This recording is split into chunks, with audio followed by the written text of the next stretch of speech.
माधुरी की शादी को 2 साल हो गए पर अभी तक उसकी गोद सुनी ही थी। सब बड़ी ही बेसब्री से इंतजार कर रहे थे और इस महीने 10 दिन हो गए पर माधुरी को पीरियड नहीं आए। उसके मन में विचार आया कहीं वो गर्भवती तो नहीं।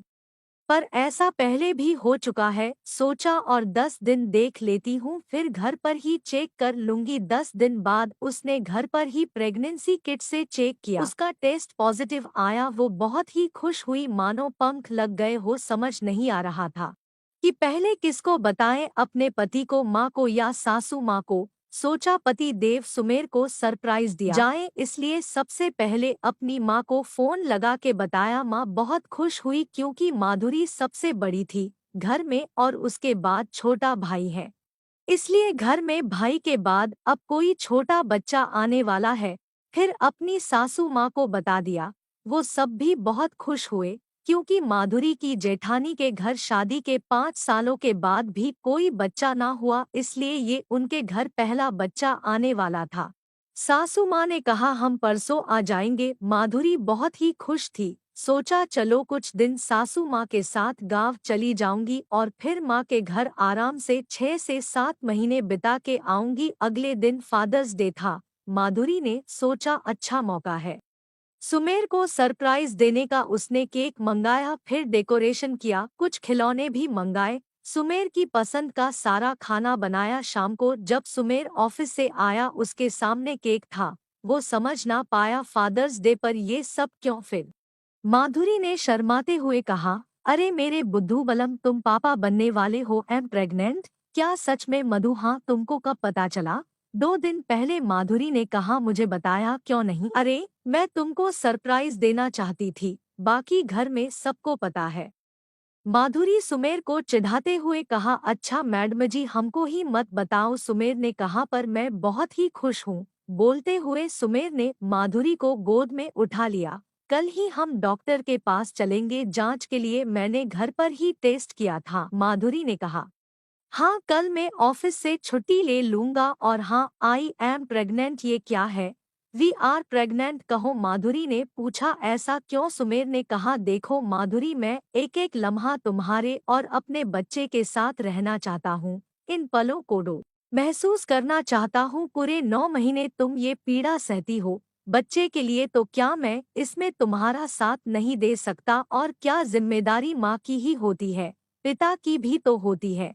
तुम अपने घर चली जाओगी, फिर जब बच्चा हो जाएगा मैं उसे यहाँ ले आऊंगा, पर उन सुख पलों को मैं नहीं महसूस कर पाऊंगा जो तुम करोगी, इसलिए आज से तुम और बच्चा मेरी जिम्मेदारी हो। माधुरी बहुत खुश थी क्योंकि आज तक उसने ऐसा ही देखा है, गर्भवती होने पर औरतें अपने मायके चली जाती है और बच्चा हो जाने पर वापस आ जाती है, जब तक उनकी सारी जिम्मेदारी उनके माता पिता की होती है। अगले दिन माधुरी की सासू माँ आ गई। वो माधुरी की पसंद के लड्डू, नमकीन और सब बना के लाई थी। माधुरी बहुत खुश हुई। ये सब देख सुमेर ने चिढ़ाते हुए कहा, हो गई मैडम जी की खातिरदारी शुरू। माधुरी ने कहा, तुम भी खा लो, तुम भी तो प्रेग्नेंट हो। और दोनों हंसने लगे। डॉक्टर को भी दिखा दिया, सब ठीक था। सुमेर की मम्मी ने कहा, बेटा कुछ दिन माधुरी को हमारे साथ भेज दो, हम यहाँ ज्यादा दिन नहीं रुक पाएंगे। फिर जब बहू के मन होगा तो हम उसे मायके छोड़ आएंगे, जिससे उसकी डॉट अच्छी देखभाल हो जाएगी। सुमेरु ने मना कर दिया और माँ को समझा दिया। सासू माँ 2 महीने माधुरी के पास रही और उसकी हर फरमाइश पूरी करती रही। फिर गांव में फसल का काम था, इसलिए चली गई। सुमेर भी बहुत ध्यान रखता, खाने पीने, दवाई, कब हॉस्पिटल जाना है, बच्चे की हार्ट बीट सुनने से लेकर उसको सोनोग्राफी में देखने तक, सब पलों में माधुरी के साथ होता। सासू माँ के जाने के बाद माधुरी की माँ 2 महीनों के लिए आ गई। फिर माधुरी के पिता अकेले थे,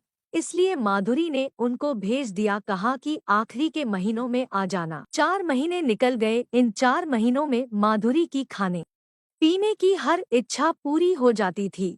कुछ दिन सब अच्छे से रहा, पर कुछ दिनों के बाद माधुरी की तबीयत थोड़ी खराब रहने लगी। घर में सब कामों के लिए काम वाली थी, पर अभी काम वाली भी 5 दिनों की छुट्टी पर चली गई थी, इसलिए हर सुमेर को करना पड़ता था क्योंकि माधुरी के पैरों में सूजन आने लगी थी। और बीपी भी बढ़ने लगा था। एक दिन माधुरी ने कहा, सुमेर मुझे अभी पानी पूरी खाने का बड़ा मन कर रहा है, बाहर से मांगा दो। इस पर सुमेर ने कहा, बाहर का तुमको मना है।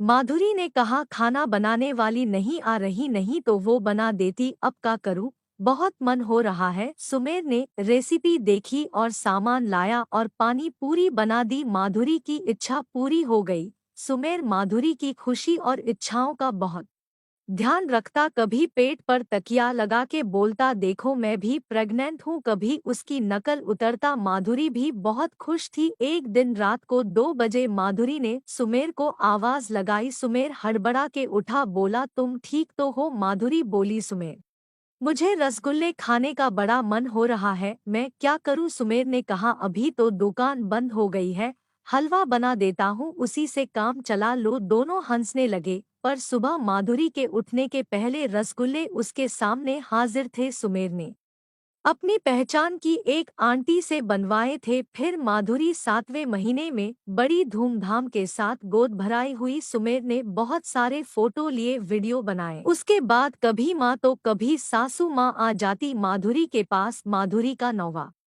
महीना शुरू हो गया था, कभी भी बच्चा हो सकता था। सुमेर ने साथ मिलके अस्पताल का बैग तैयार किया। उसके अस्पताल जाने का समय आ गया। माधुरी को लेबर पेन शुरू हो गए थे। सुमेर पूरे समय उसका हाथ थामे उसके साथ था उनके घर।